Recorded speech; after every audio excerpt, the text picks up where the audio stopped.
Om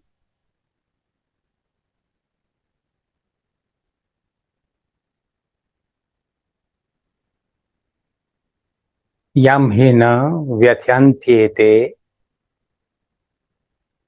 Purusham Purusharshabha Sama Dukha Sukham Dhiram Somrit Tatvaya Kalpate. Om Shanti Shanti Shanti. Hari Hi Om Tat Sat. Bhagavad Gita, second chapter, 15th couplet. One who ever remains unperturbed, न व्यथ्यन्त्येते, जो व्यथित नहीं होता है, सम सुख दुखम धीरम, whatever the circumstances are,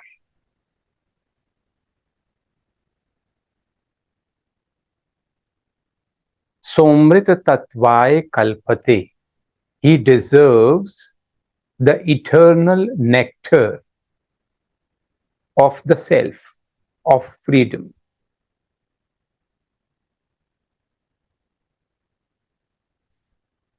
Let us meditate with the mantras and the inquiry. During the meditation, I will take up 3 questions that you have asked. Whenever we say the mantra,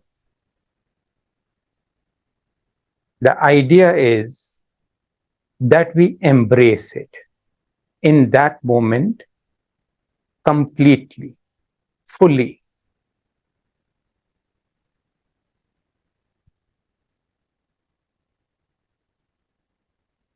All the mantras, they are defining our best possibility. Yesterday I was talking about Nij Niketan, my true home. My true home is not a material home. It does not exist outside of me, within me. This state that the mantras are referring to, this is home. And whenever I digress and try to find my home elsewhere, outside of myself, pain takes place.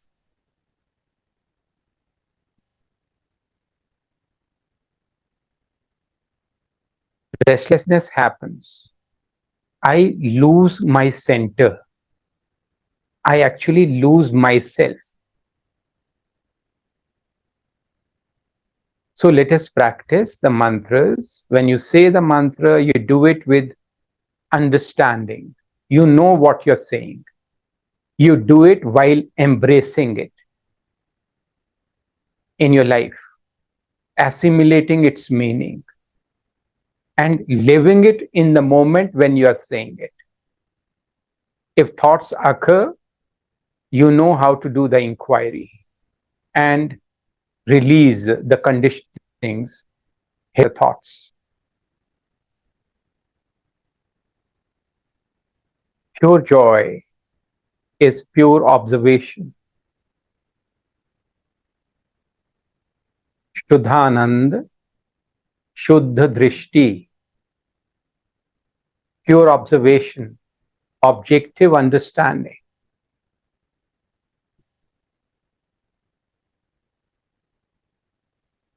Close your eyes and practice it, please. Shuddhanand, pure joy.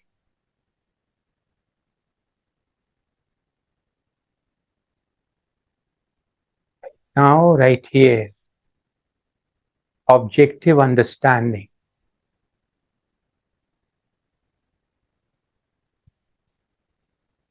of people around me, situations around me, as well as my own mind.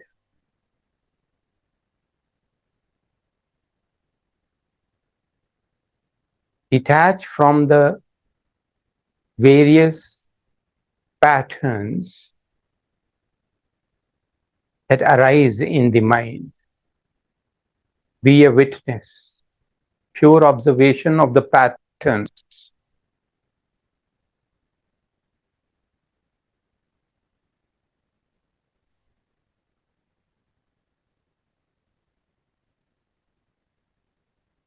Think of your highest possibility, that Nijaniketam, that eternal, true home. It's not distant.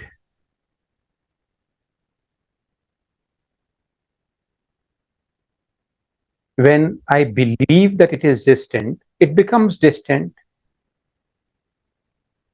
When I believe that I am standing at the destination right now, right here, I am there.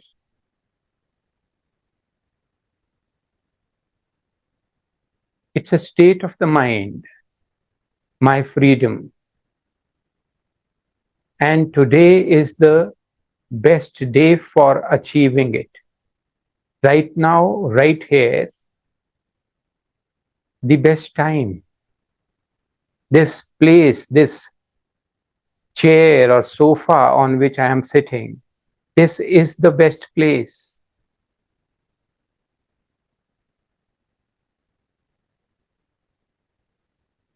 Pure observation, objective understanding.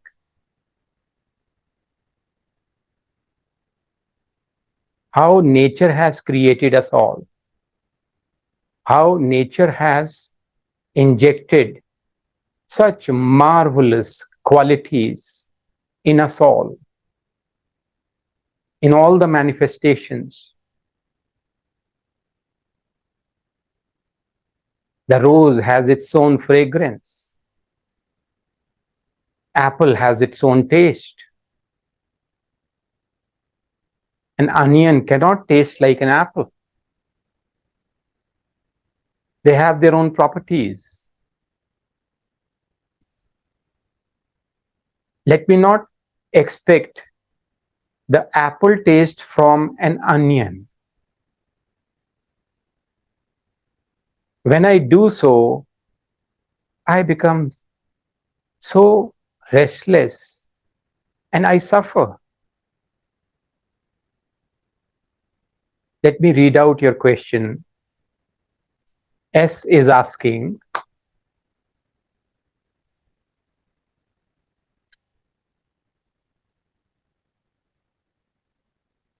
is humbleness a weakness?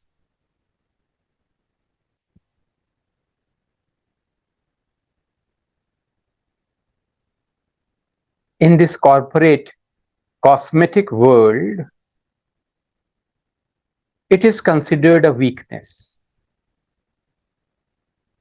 Although you are giving your best performance, but if you are humble, others don't understand it. They feel that you are nothing. How to overcome such challenges while focusing on the mantras, while trying to live a spiritual life? Many people who are closely associated with you, they leave you, they create distance, they don't understand you. For them, working on oneself has no meaning. The spiritual life has no meaning. The challenge is that on one side, there are merciless, corporate, and selfish people. And on the other side, there is a selfless contributor who is not recognized and is getting thrashed from everywhere. What to do? You have used one beautiful word, cosmetic world. Just think, what are the various conditionings and X factors in this cosmetic, synthetic world, because of which they are behaving the way they are behaving? Money, status, luxuries,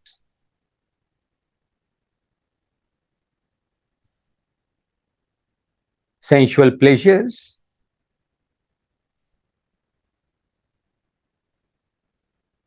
And for these, they do all kinds of manipulations, feeling that this will give them happiness. They use others as stepping stones, footmats, in order to achieve their ends. Think of that mindset. And from that state of extreme tamasic rajas, tamas is very much there, rajas is very much there. They are living their lives.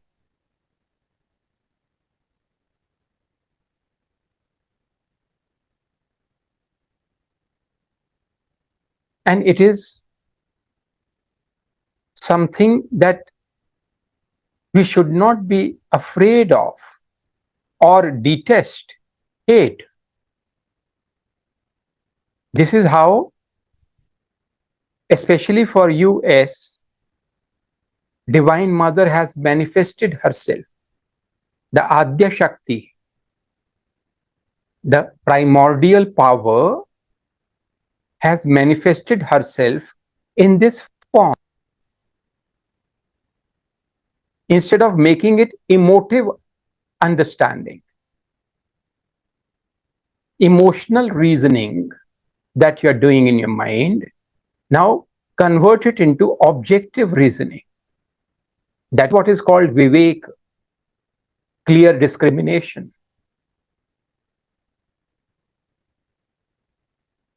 Now I'll be asking you a few questions, and these questions are for all of us.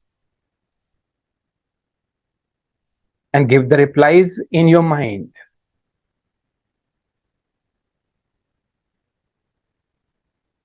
What is the mission of my life?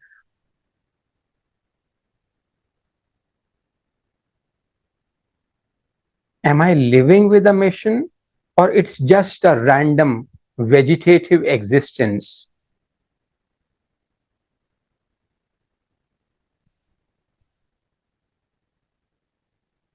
What is the mission of our lives?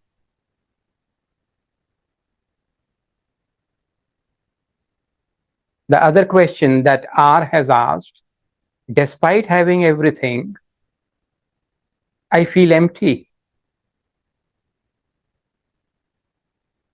I have connections, I have friends, I live in New Zealand. Good job is there, good friends are there, everything is fine. Last year I came to India thinking that this emptiness would go away. I did the retreat also, and during the retreat, I felt very good. But when I came back to New Zealand, the emptiness, loneliness, it arose again. For you also are the same question. What is the mission of your life? Do you have a mission, or it's just a vegetative existence? I consider that a vegetative existence. Getting up in the morning, having a cup of coffee, having a little breakfast, going to the office, working there for 10, 12 hours, coming back in the evening, and having your dinner in front of the television, sleeping the next day again, following the same routine. And on weekends, visiting friends, going to bars, going to parties. This is vegetative existence.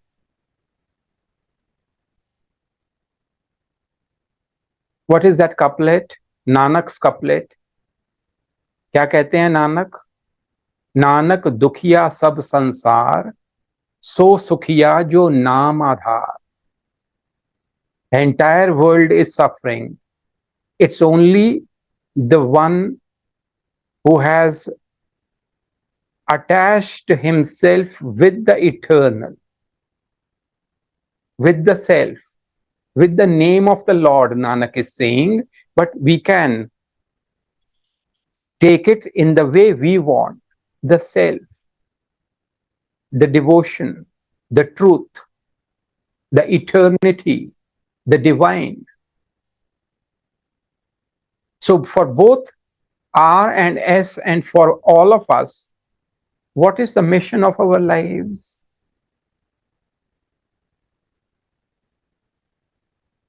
Think, please. Whatever else you are doing ought to take you towards your mission.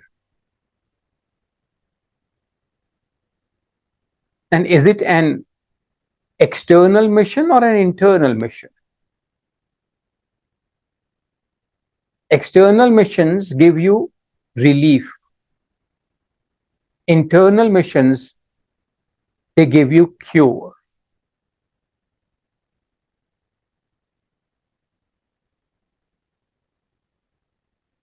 Cure of loneliness, cure of emptiness, cure of feeling bad that others are not understanding me and using me.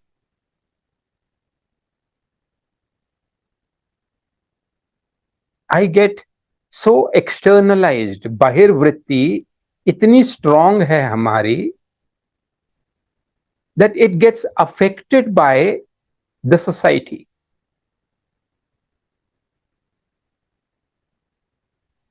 And I have my X factors also. And those X factors normally are not in accordance with the mission.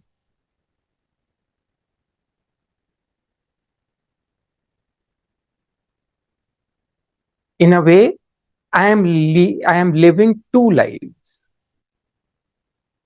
This is called cheating. Cheating oneself. This is also called hypocrisy.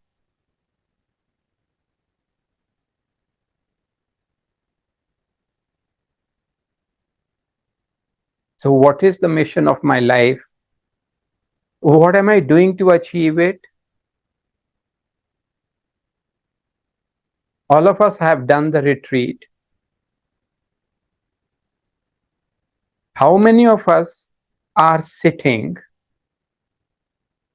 and doing the practice every day? 1 hour a day. That was what was asked of you. What are you doing to achieve your mission? Merely saying that I want to realize the self, that I want to be free, that I want to be unconditionally happy, that I want to get all the fulfillment from within. These are mere words if you are not doing anything to achieve it. You have seen on your own that the patterns of the mind cannot be so easily erased. You erase them today with your practice, and if you don't do it the next day, they come back.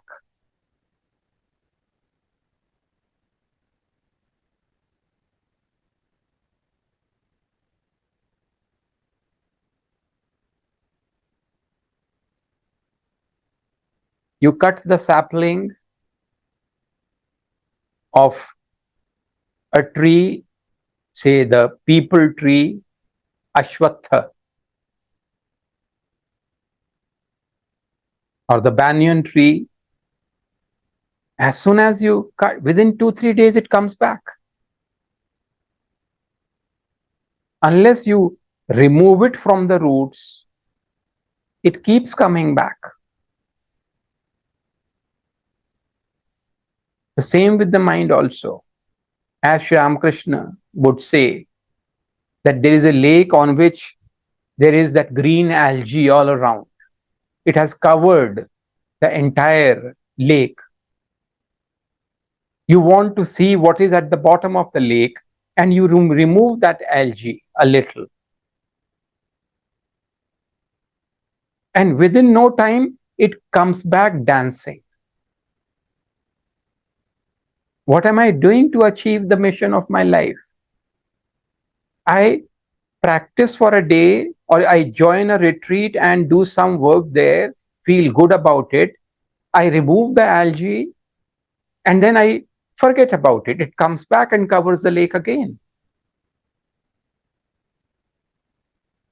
The same is happening with us all. Most of us, actually. I know some of us are practicing every single day, some of us are devoting even 4 hours to meditation every day and trying to live it throughout the day. But most of us, most others are not doing anything, and therefore these feelings are arising. Therefore, you are not cleaning the mind. It ought to be done every single day. I will not be able to do it for you. Nobody else will be able to do it for you. So what are you doing to achieve your mission?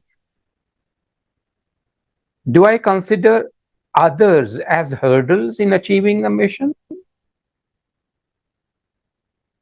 Is it true that they are hurdles? My boss not acknowledging, not respecting my honesty. Do you think this is the problem, or you expecting that he should acknowledge? That is the problem. He is behaving according to his qualities, according to the combination that he is born with. That is his business.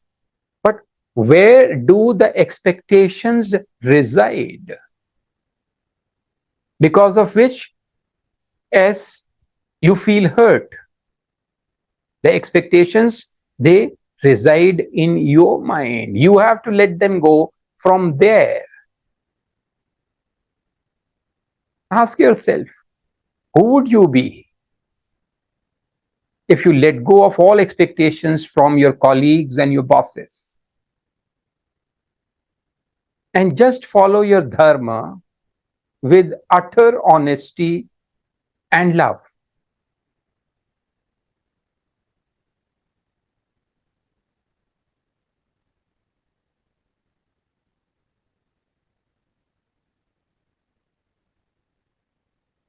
Second question, can I change others?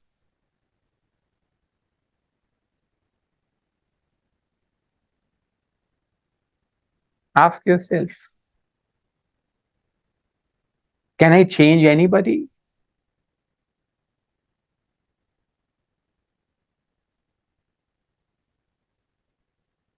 My boss, my colleagues, even my children, even my partner, even my siblings, even my parents.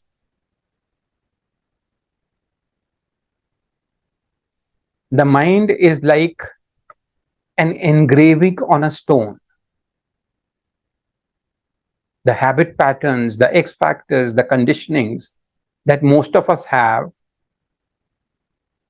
we don't want to even think that we are wrong anywhere. And those who are deeply immersed in tamas, who are very manipulative and cheat others, hurt others, there is almost negligible, nil chance that they will be able to contemplate, reflect, and change. Can you change them? What is that law of peace? Acceptance is peace. Acceptance of the unchangeable, uncontrollable. The problem is not with their behavior. An onion tastes like an onion. But my expectation that it should taste like an apple, a sweet apple. Now, that is not the problem of the onion.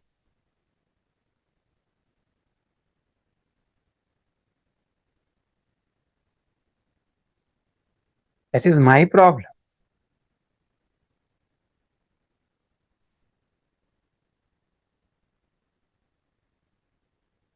What is my foremost duty towards myself?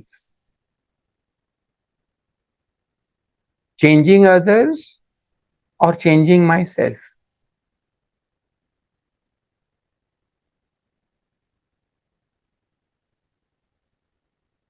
Think, please.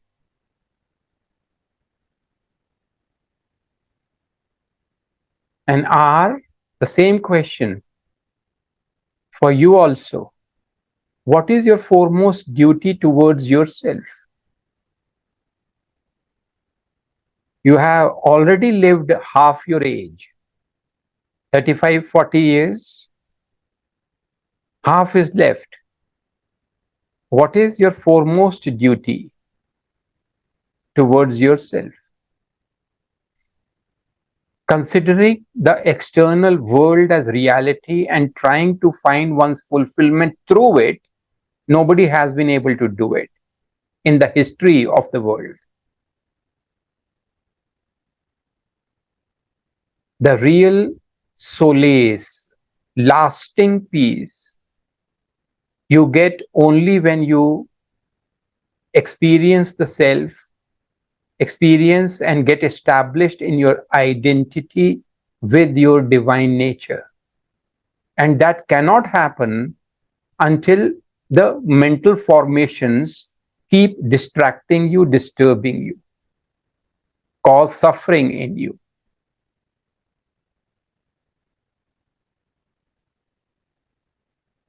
What was the third question in the inquiry? I plus X equals C.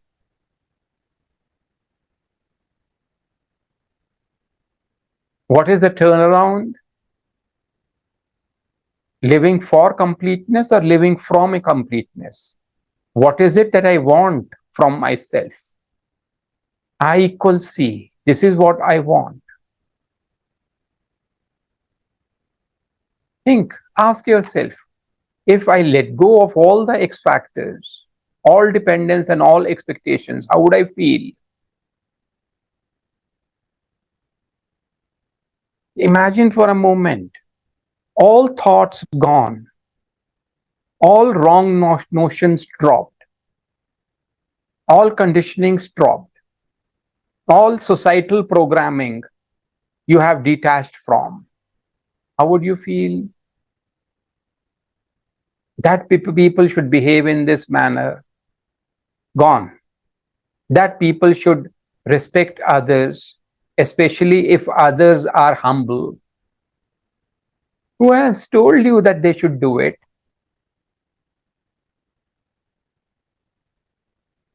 They will not. The reality is what it is, what you are experiencing every single day. But if you have a conditioning like that they should not be doing what they are doing, then what do you feel? You suffer. The idea is to let go of this program that others should change. No, turn it around. I should not use others.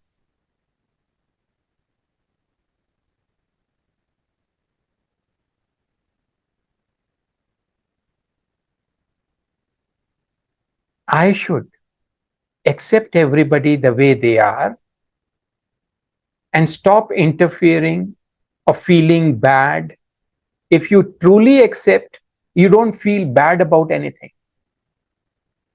You understand that this is the reality and you are not here to change that reality, to make them understand that they are wrong. This is not your business. Not at all. But they are in a way acting as mirrors for you to look within yourself. You turn around everything. I should not cheat myself. Not only that, I should not cheat others, I should not cheat myself also. And what does that mean? I should not digress from my mission.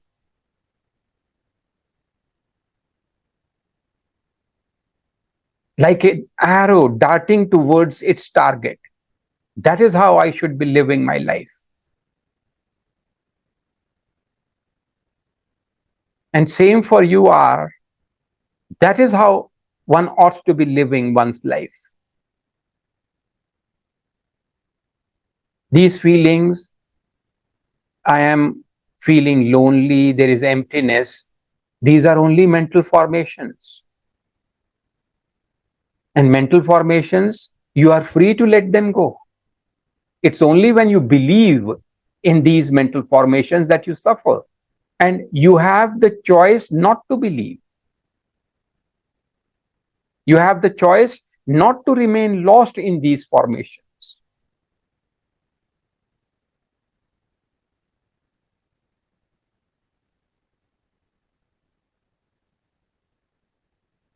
I am feeling lonely.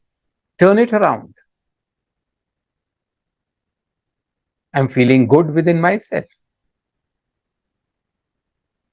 Imagine, how would you feel if you believe this statement? I am complete within myself. I feel good.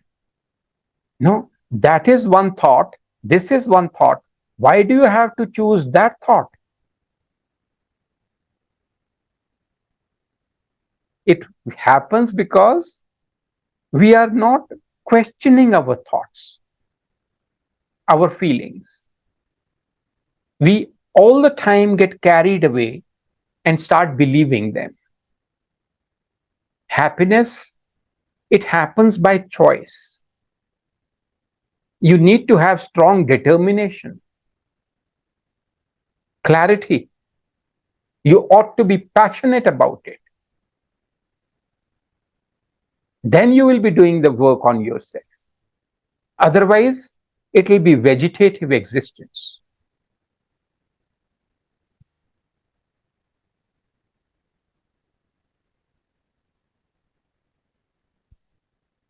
Let us ask ourselves another question.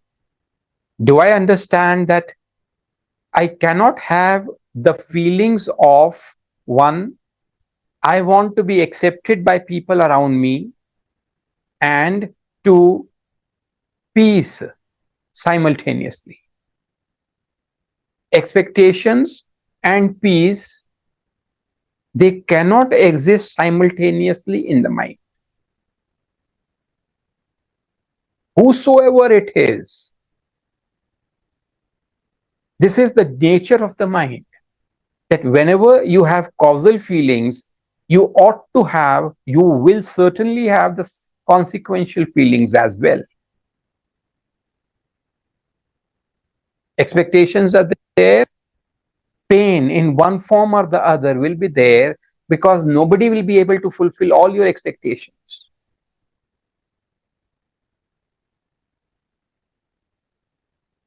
And even if they are fulfilled, as R has said, I have everything.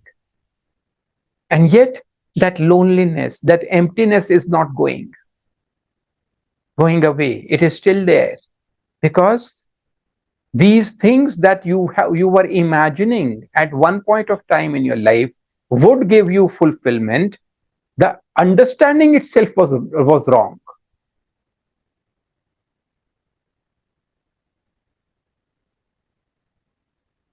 There can be a person having almost nothing, say a monk, and very fulfilled, very complete within himself. There can be another one who has everything, all the amenities, all the luxuries of the world, and yet suffering. Because it was not about the luxuries. It was not about the sensual pleasures. It was not about the money. It was not about the status, it was about the mind.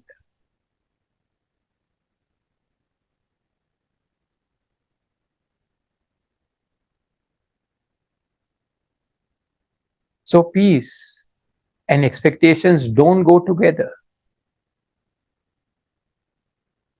And this one, the fourth question in the inquiry, every day we get trapped.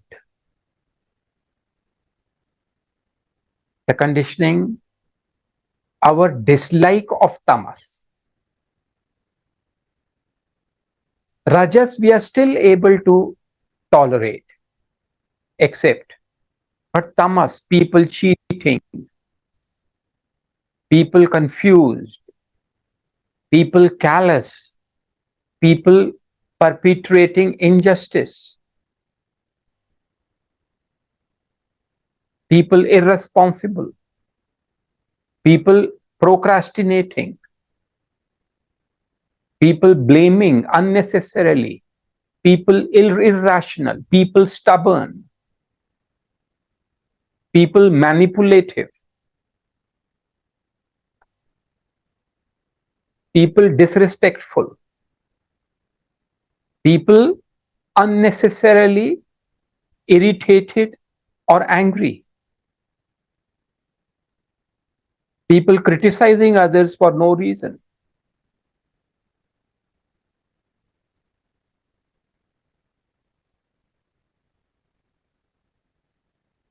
Tamas is beautiful. If you can detach and stop expecting and watch this wonderful movie happening all around you, this three-dimensional movie all around you. If you stop expecting people to change, this world will become a heaven for you.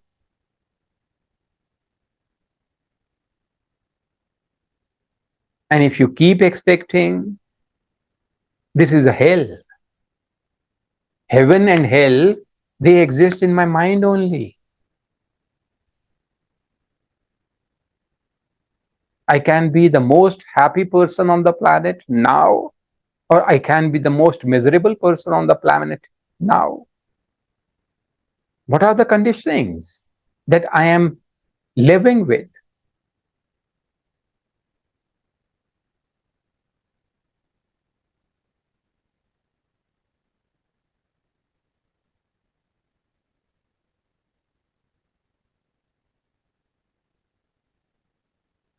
If you let go of this belief that tamas is ugly,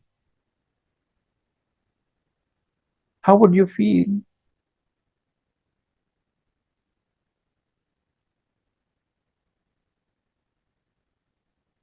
Tamas is tamas. Why do we have to label it, put adjectives around it?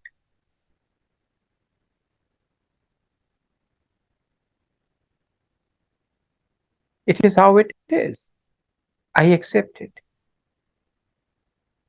So who would you be if you live in acceptance, which means surrender total?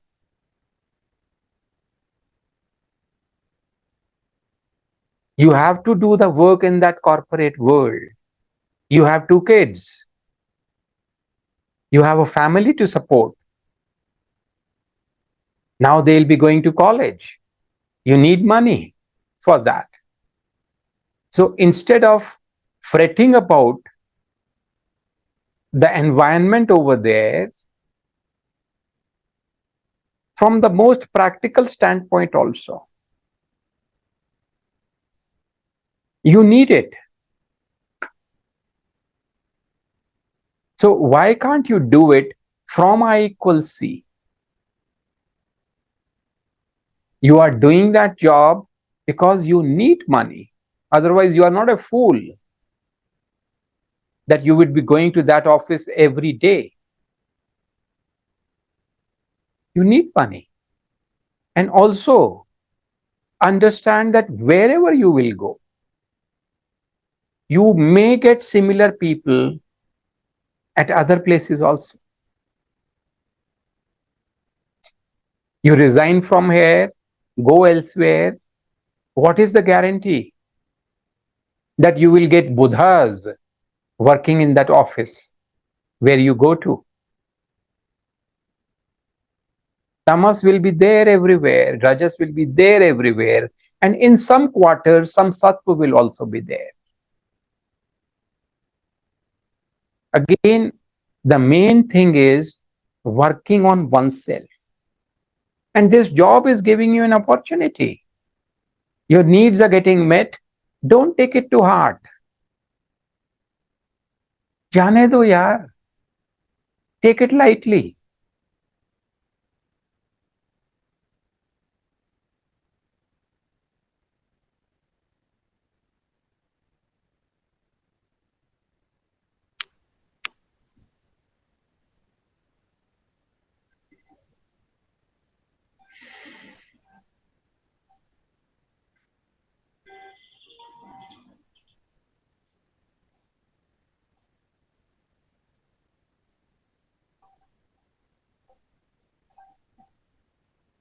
And our lasting fulfillment only in spiritual practice. There is no other place in this world where you will get lasting fulfillment. All else is designed to give you some relief, some solace, some pleasure. And pleasure, relief, solace, these are always very transient, like bubbles. They pop. It's only when you find your true home within you, in the self. Yes, for you also, and for all of us. Nothing else is important in life. Nothing else. In the end, all of us are going to die. Work on the mind. So, coming back to the mantras, pure joy is pure observation. Observe the mind, dig out its conditionings, and let them go. Pure joy is mindful balance. Whatever the situations are, whoever the people are around me, my main work is remaining balanced, equanimous, not getting perturbed, disturbed by what they are thinking or doing.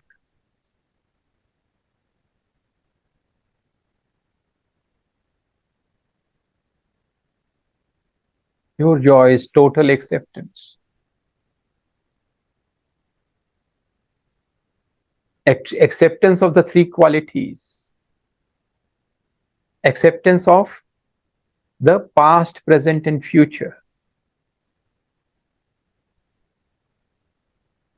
Acceptance of the uncontrollable, the inevitable. Acceptance of the uncertain. Acceptance of the various imperfections that I see. And actually seeing perfection in imperfection.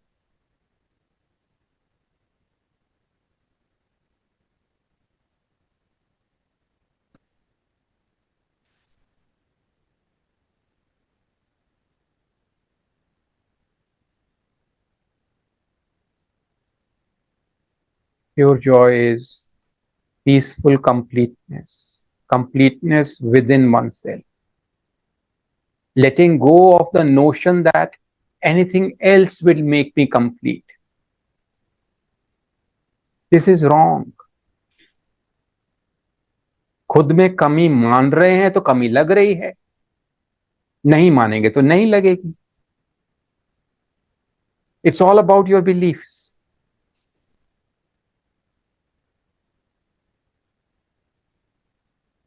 I am complete. I am complete. And your other question, M, about self love.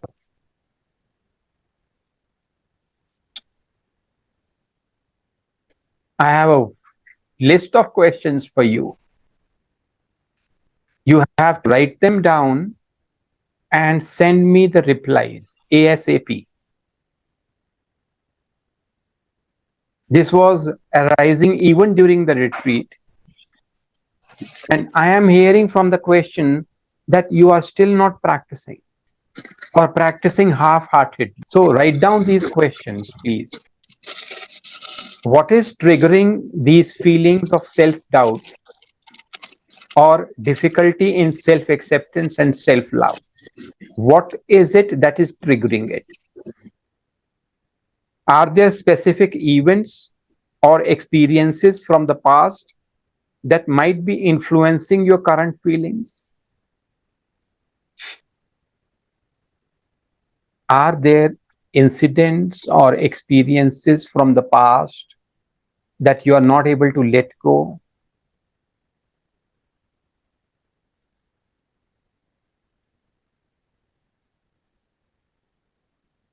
Are you not able to forgive, forget, let go? 2, what do you believe is preventing you from fully accepting and loving yourself? Are there any deep seated beliefs or negative self perceptions that need to be addressed?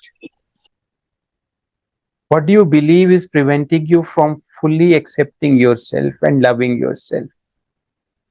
Are there any deep seated beliefs or negative self perceptions that need to be addressed? Third, how do you treat yourself when facing challenges? Are you overly critical of yourself, unnecessarily criticizing yourself, or are you overly self centered, always thinking about yourself only?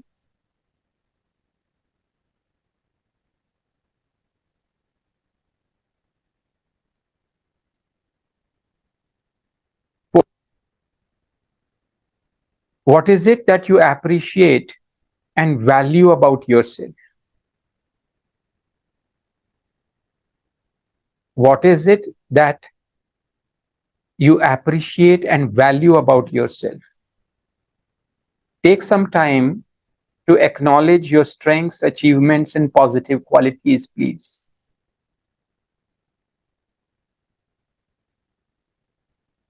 Fifth, this is very important. Are you comparing yourself to others? If so, how is this comparison affecting your self image? How is this comparison affecting your self image?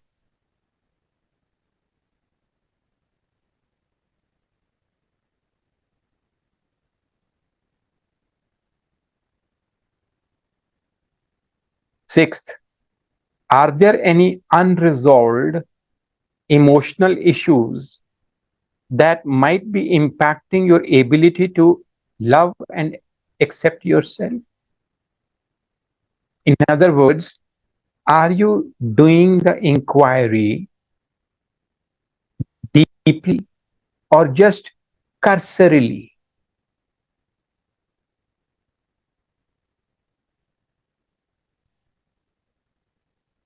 Any emotional issue cannot stand the inquiry. They will dissolve, everything will dissolve if you are doing it from heart. So, are you doing it or not?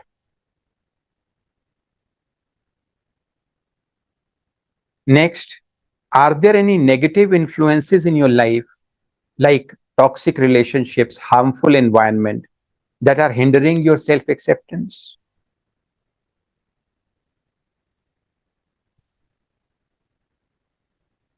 If yes, consider fencing yourself from such relationships and environments.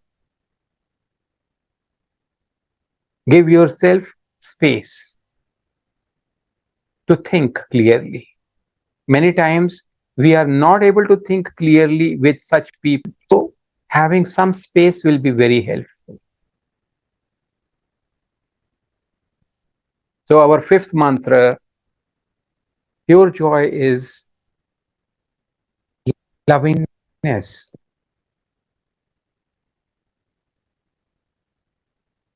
Loving kindness for oneself means living in I equals C. And if once in a while too you forget and start living with I plus X equals C, as soon as you come back to your center, forgive yourself also. It's okay. We are not Buddhas as yet. Even for a Buddha, it took him 6 years. In your practice, there'll be days when your practice will go very well. There'll be days when you will not be able to practice at all. The mind will be very disturbed. And as you go on practicing, those disturbing days will go on reducing. The disturbances will go on diluting. But practice you must. That is what is, I feel, loving oneself is all about. And lastly, pure joy, this state of freedom, right now, right here.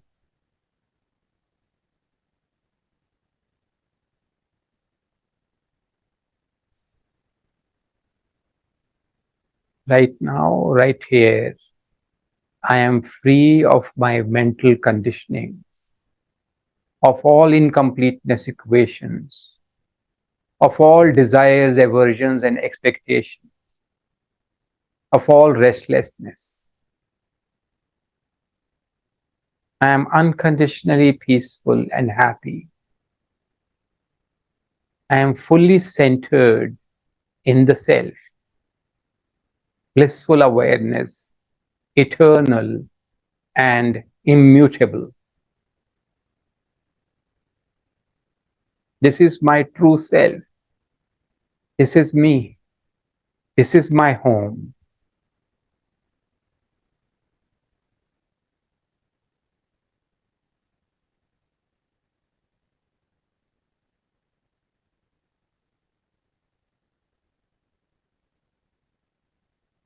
Freedom is my home. Clarity is my home. Love and joy, that is my home.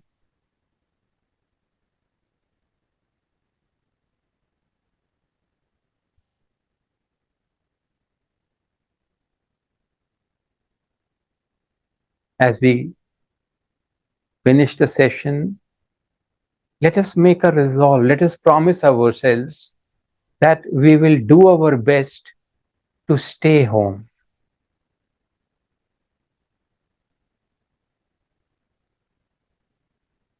Om Sarve Bhavantu Sukhinah, Sarve Santu Niramayaha, Sarve Bhadrani Pashyantu, Ma Kaschit Dukha Bhag Bhavi. Om Shanti, Shanti, Shanti. Hari Om. That's it. Thank you so much. Thank you, thank you, thank you.